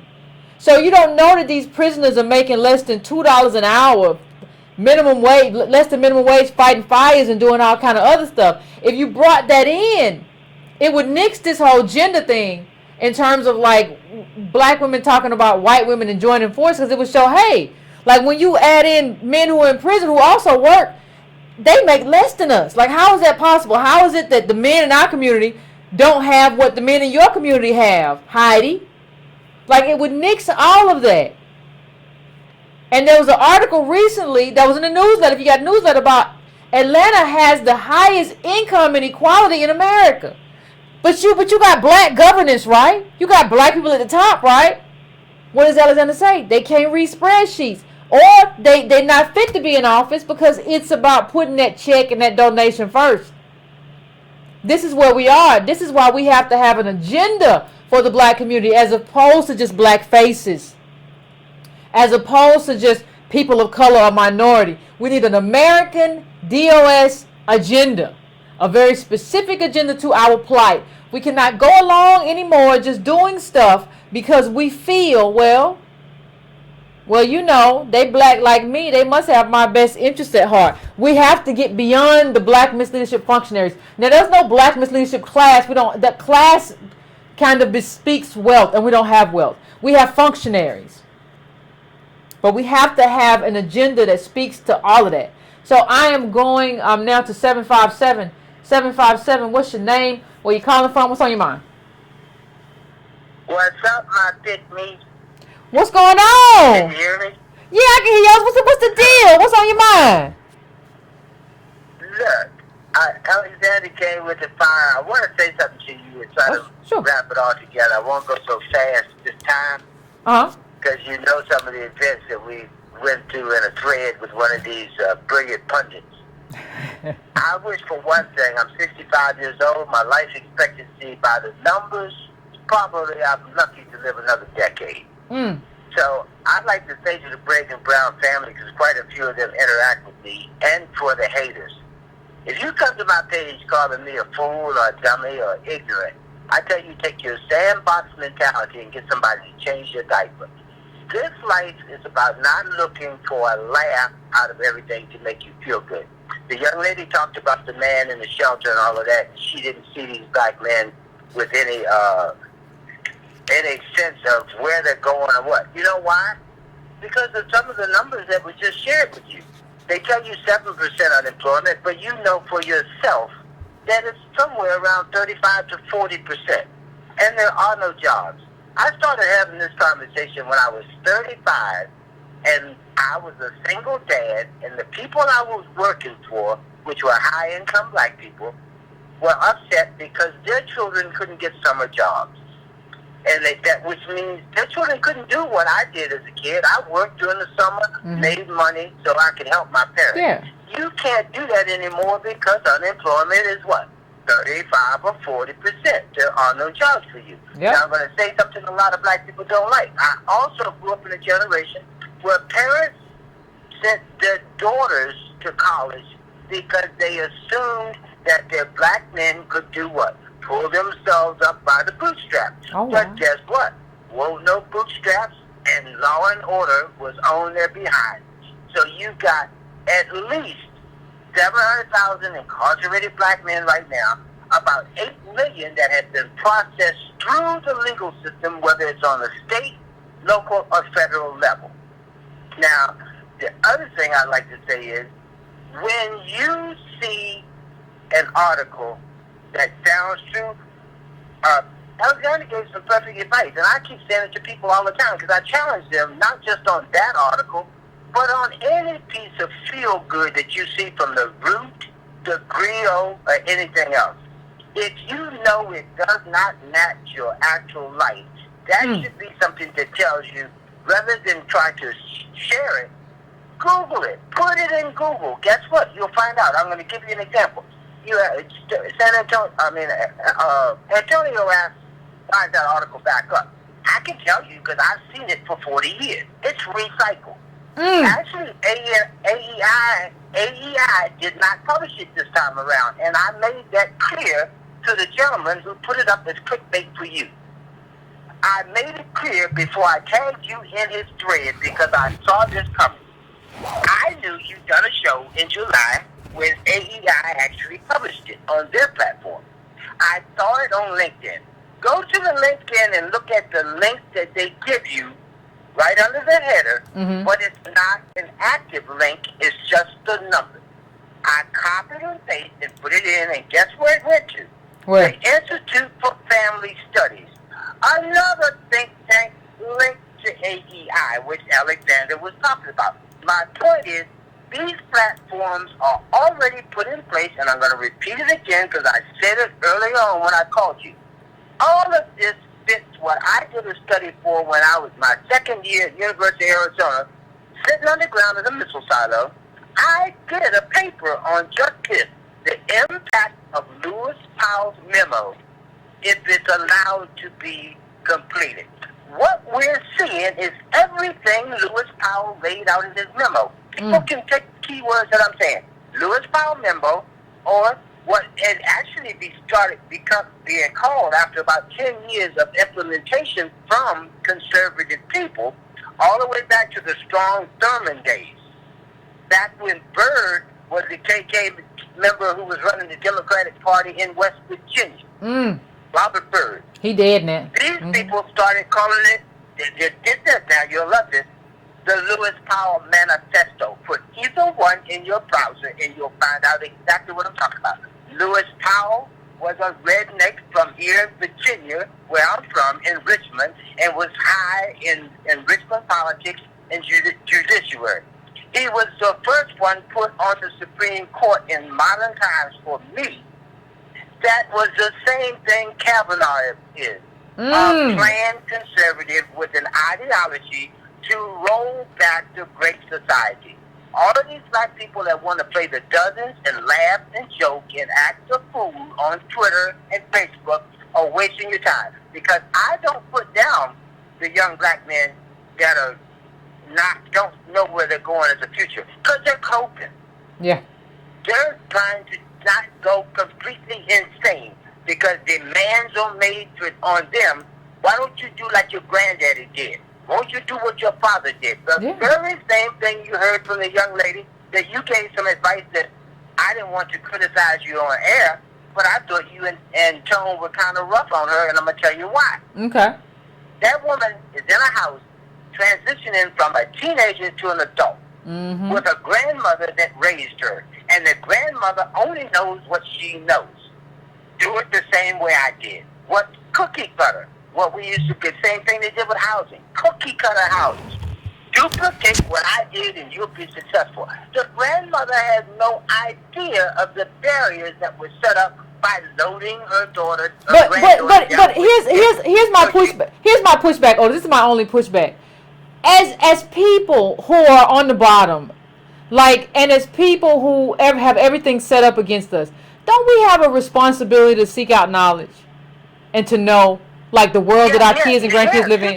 Seek out knowledge, but understand what I'm saying. This is where I'm trying, and I don't want to eat up a lot of your time, but I'm going to. No, go ahead. Try to get to you and tell you this way. That was a person that she trusted is raising her with that. Oh, of course. I agree. But the girl knew instinctively that this is too much debt for me. But the grandmother gave her an option. Either you do this or you're going to get put out of my house. Yeah. Here's the problem, and you said it. It's blackness. If she were white, she could do what I know some white people have done when they've been thrown out of the house. They had the distant relative or the neighbor that would take them in right down the street from their mother's house because they can afford to do it, and they can still move on with their life. One of my best friends in life is a guy I told you I met in the Air Force, and I get him to listen to your show a lot. White boy. People get on me because we're friends, but you know what? If I need $1,000, I can get it quicker from him than I can from a bank. Or any one of my family members. But ain't it because your family ain't got it, though? It's because your family ain't got it. Right? Wait a minute. Like I said, I have a few that can afford it, and I can tell you this. I don't like to just keep it on my personal business, but black people are so pinched for money till the most people that I've had to take to court in 35 years of doing the business is black people I know. Because they assume if you're doing well, I can skip you. And what is that? That's the cost of being black. So all I'm saying is you're right. People don't know. Yeah, I think what I said to you. Go. No, I was gonna say I was talking earlier today to a friend about that. Like if you have money or you are perceived to be doing well in the black community, there is the DOS community. There is a limitation in your life because of that, because your relationships change, right? So, if people perceive you doing well. As a matter of fact, across the industry, we call it the Negro discount. Yeah. And it shows you the internal hate that so many black people, if they're going to do business with you, the cost of doing business with you is you have to do it for a hell of a lot less profit. But they'll gladly pay the white man and sit with you in church and brag about the $10,000 it cost them. And then when the white man messes it up, call you and tell you, can you tell me what's wrong with this so I can go to court? And I say, yeah, if you pay me $500, I'll spend time in court with you and explain it.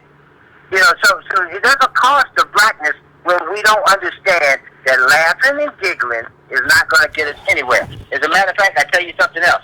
I predicted the pushback from you because of what I was getting in my inbox about this DOS thing.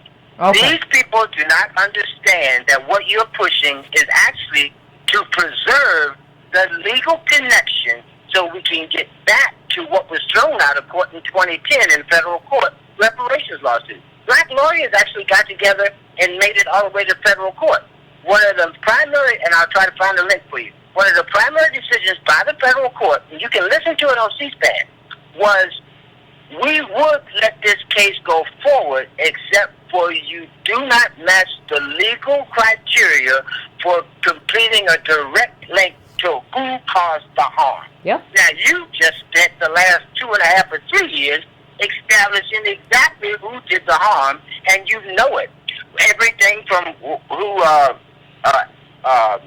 Antonio is going to interview. I tell people all the time, I can go back and find the first time I called in, one of the first times I called into your program, and y'all were talking about reparations. I told you, you don't have to go back to 1865. You can go to the 1950s when the interstate highway was built. I don't know if you remember that conversation, but I told you, that was what redlining was all about.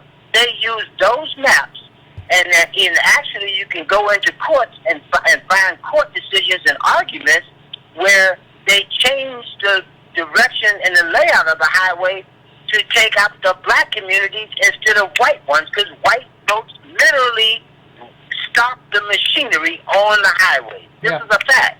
And Rothstein probably can tell you that what I'm saying to you is true. Because, like I said, I don't care if they call me crazy, because I've been doing this for 40-some years. Because I'm growing up, they call me nosy, but I call it curiosity. I don't care if you got a bad word for me. That's your problem. If I'm going to run my mouth, I like to know that I'm informed on what I'm running my mouth about. I tell you another one. The people, like there's a guy who's employed at Delta, who has a job, and he's constantly talking about, oh, we black people got money, we black people got money. I said, look, Negro, how much expansion has Delta done since you've been there? You're just lucky to still have a job, because 9 times out of 10, you ain't no revolutionary once you put that suit on and go to the damn airport. Another one is one of these professors at Morgan State. I listened to about 10 of his presentations to college students. So I just sent him an email and asked him why did he omit a specific thing. You know, he wrote back to me, all up in his damn ego, and he a revolutionary and we brothers. Out of an hour-and-a-half presentation, why you gonna pick on that? And I just wrote back and told him, look, this ain't about your feelings. This is about da-da-da-da-da. I put the link in and I said, if you really wanted to empower your students, you would have let them know it's the federal government that helped take their grandparents' house using the federal highway. You're in Baltimore, one of the cities that was most cut up. The whole neighborhoods was cut up. Dallas is another one. Memphis is another one. Louisville is another one. Little Rock is another one. Go back and check the data if you want to do it. I say it because it's here for prosperity. So if you're going to work and be employed on a government payroll, but you want to come on programs and pretend you're some kind of reactionary Pan-Africanist, I think you're selling some bullshit. That's why they're aiming it at you. They're no different than Trump. They're guilty of it, therefore they try to project it on you. Because if people understand what you're saying, all of their game is gone. And anybody that's on disability and acting like they're some kind of highly requested international speaker need to shut the hell up. Because when I keep on hearing about the Haitian Revolution, I tell them, can you see what's on television around the world? Do you see what the Clintons did to Haiti? They took billions of dollars and ain't nobody trying to figure out how to put their ass in jail. You got people still with, I call it Blue Tarp City. And Cheryl Mills was a black face that helped Clinton do it down there. But guess what? They got a brand new high-tech garment factory down there. And the Koreans are doing good, and Walmart's still getting their clothes good. But there ain't no Haitians down there celebrating nothing. And guess what?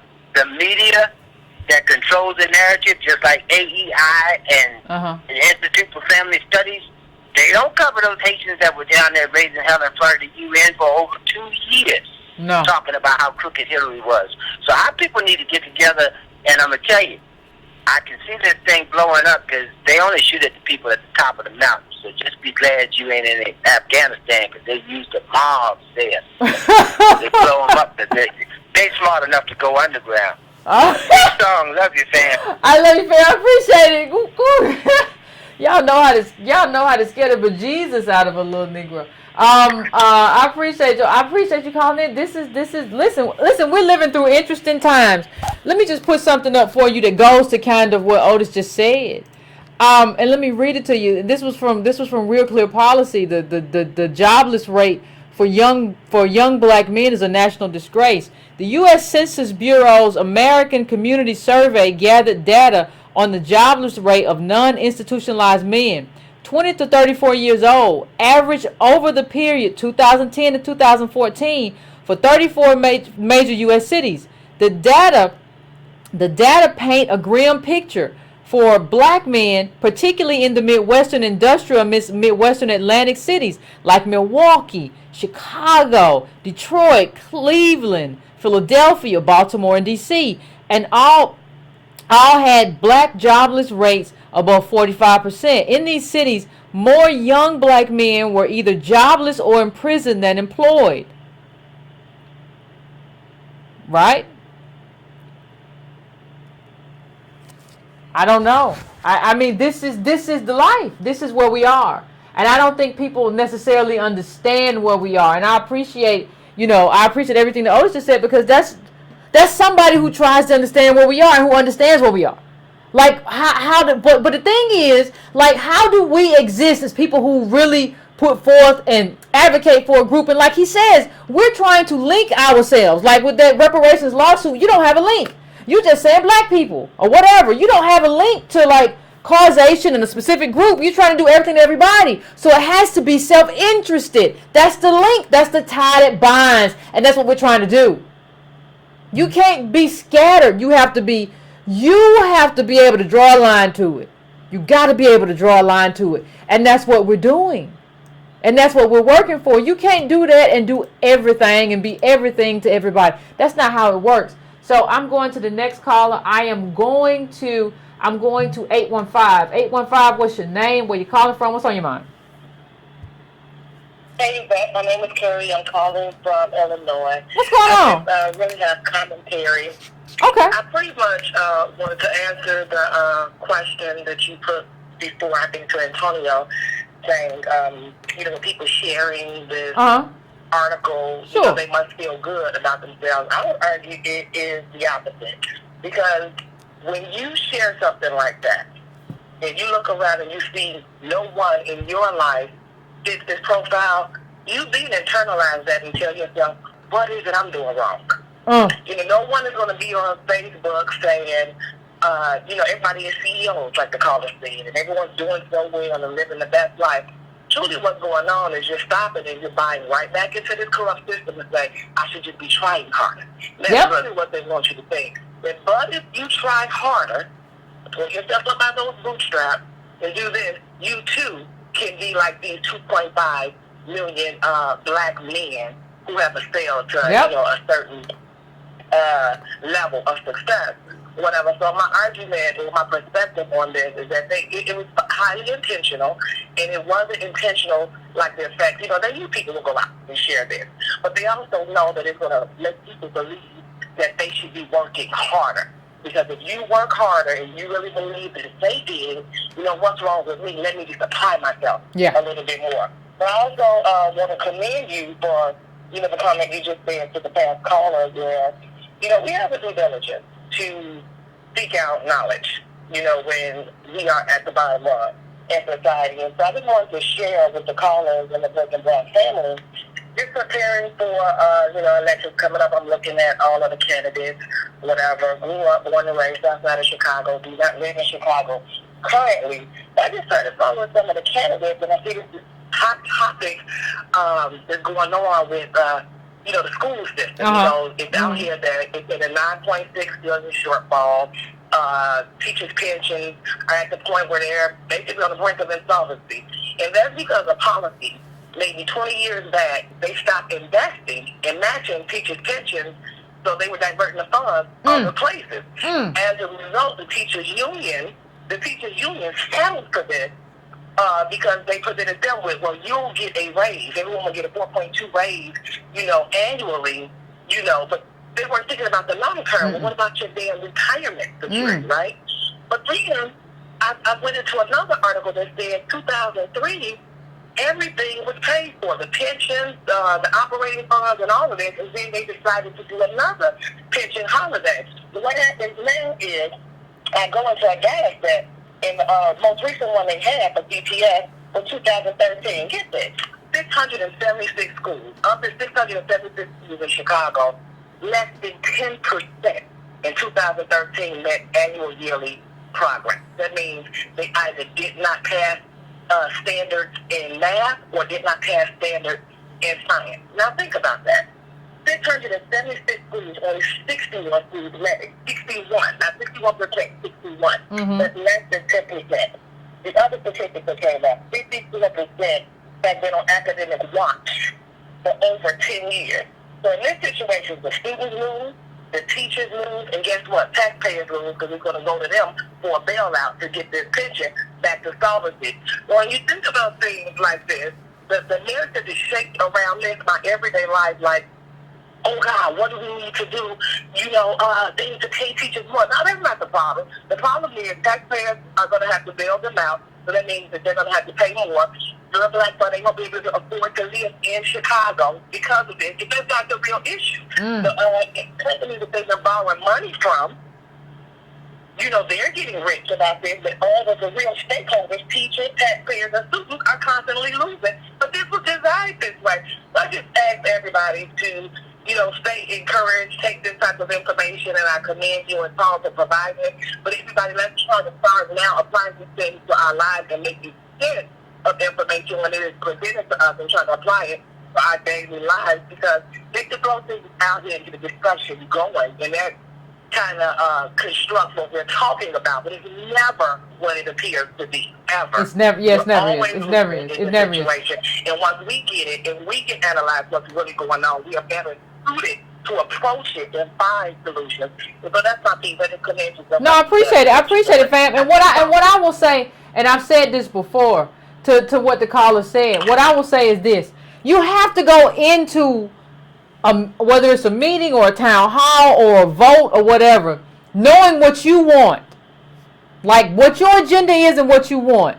Like I've said this before, you can't show up thinking that well, I'm just going to let everybody tell me what their different points of view is, and I'm going to decide who I like best, because everybody's going to tell you something that sound good. You have to decide, for my community, I want this, this, and this.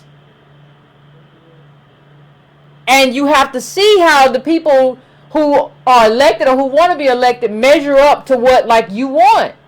And that's the yardstick. The yardstick isn't them telling you, well, that sounds nice. They told me they're gonna put a little bird feeder over there, and you don't know how much it's gonna cost. What is it gonna take money away from? There's a lot going on. So I'm going to probably we had a lot of faves tonight, fam. So we didn't get as many. We're not gonna get as many callers. Hopefully, Wednesday, I'll try to just hit it boom, boom, boom, boom, and get a bunch of people in. But I'm sorry, we're not going to get to as many calls tonight as we normally do, because everybody calls. So I'm going to 314, and that'll probably be it. 314, what's your name? Where you calling from? What's on your mind? Hey, Yvette, I'm so glad that you guys, this is Michael from St. Louis. I'm so glad that you guys really caught that article and just really called it out. I believe that's what we need in our community, because there is no way that you can sit up here and really say black men are doing exceptionally well with the way we're being shot by police, with the way we're being put in special education, with the way that we're being underemployed, and with the way we're being massively incarcerated. We have been the group of people outside of just being black that have been the beneficiaries of racism throughout the history of America. So I don't understand without transformative government, without any policy put in place or any change that would benefit our group exclusively, how people can take that article and run with it. I truly believe it is something based on esteem, but we have to look at our reality in order to improve our situation. And I believe that with the way immigration is going, with the conservatives that are being put in the courts, we need to really figure out, yes, can you hear me? I can hear you fine. I was just going to say, we need to really figure out how we want to separate ourselves, create an agenda, and get involved in politics. This is a destructive form of propaganda, and unfortunately, we are going to run with it because we want to take anything that seems positive and place ourselves in it, because like the caller said a few calls back, we are trying to cope with our reality. We've done everything right, but still we don't get what we deserve. And I think that if immigration is not going to be stopped, we need an agenda. We need to say, if you're going to immigrate here, you need to pay into a fund for American DOS so that you can fund reparations or some type of project for coming here. And you need to learn about the history of American DOS so that you know why you need to contribute to repairing us, because we're not going to make it if we keep thinking we can compete. Black men don't control any public or private institution in American society. But you know what I say, Colin? Like, I want that. I want that from people who immigrate here. Like, but I want that from the people who benefited the most from it too. Like, we're sitting here with like, white people. Yeah. Yes, you're right. You're right. So, yeah, I'm here. So I appreciate you, Colin. But you know, one of the things, and I thank you, Colin, but one of the things I want to say, is that the miseducation about the contribution of American DOS is partly why we're here. And that miseducation is not just from a specific group, right? It's not just from, like, but it's not unintentional. Like, the diminishment of not only our contribution, but how we fought to be citizens here and what that citizenship is supposed to mean is a really big deal. You know, this, I don't think we understand what we need in terms of policy, and we talk about it like we don't need policy and like we don't have needs and we don't have things that we have to have in order to survive in this country. And like, we talk about it like, well, you know, it's 30% of black people in the top 20, and you know, we have an actual class, and we don't have that. We have a few functionaries, we have a few stars, and most of our stars are old. Or older. You don't see any new breakout stars. There's no new Denzel who was getting paid like Denzel. Like, I don't think we even understand like black celebrity. We don't understand black wealth. So, you know, what I would say as I end tonight is that we have two different things. You have this. This is what they give us as an image of what they want us to believe young black male life is.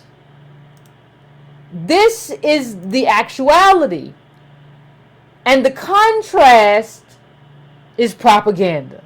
The contrast is to make us believe that we are part of the wealth patchwork of Americana. We are citizens. We are American as apple pie, cherry pie, whatever you want to cook, sweetheart. We are American as that. But we have not been included in the wealth patchwork. So you have to really begin to understand what it means to have what is being done to our community, to have those two images and to be pushing that. And then one of the things you cannot do, and I'll leave you with this, one of the things you cannot do, you cannot become an arm of the white supremacists who have oppressed you for these 400 plus years. You cannot become the propaganda arm of your oppressors. And that's what you do when you share stuff like this. So you can't have Ta-Nehisi Coates share the case for reparations, then you share this BS article, which is the case against reparations. This is why you don't need reparations, because y'all doing fine. Look at y'all. You look so fly. You in the middle class. You're doing fine. And this goes around. What they do has to be combated by us. It cannot be shared by us. We cannot be a hand in our own oppression. It doesn't work. So I want to thank everybody who called in. I want to thank everybody for the information, for the news, and all of that good stuff. We'll have some more conversation coming up on Wednesday about a totally different topic. Remember, this coming up Monday, there won't be a show. So remember, this coming up Monday, there won't be a show. Back on Wednesday, I'll be out of town. So Monday, no show. Make sure everybody remembers that. And please hit the subscribe. Please hit the like. Please share this with your friends. And all of that good stuff. And if I didn't get to you, hopefully I can get to you the next time when we have a conversation. That you know, Wednesday, hopefully I get to some more calls. We just had a few fan favorites. And that's just the way it fell out this time. So please please, please, please. You can go to subscribetobrown.com as well if you want to just be added to the list I send out if something happens. And I want to collect lists anyway of my group and my tribe so that, you know, you could wake up tomorrow and this whole channel's gone. So just please go to subscribetobrown.com so I can contact you just in case something goes left. So thanks, fam. I appreciate it, and I'll see you.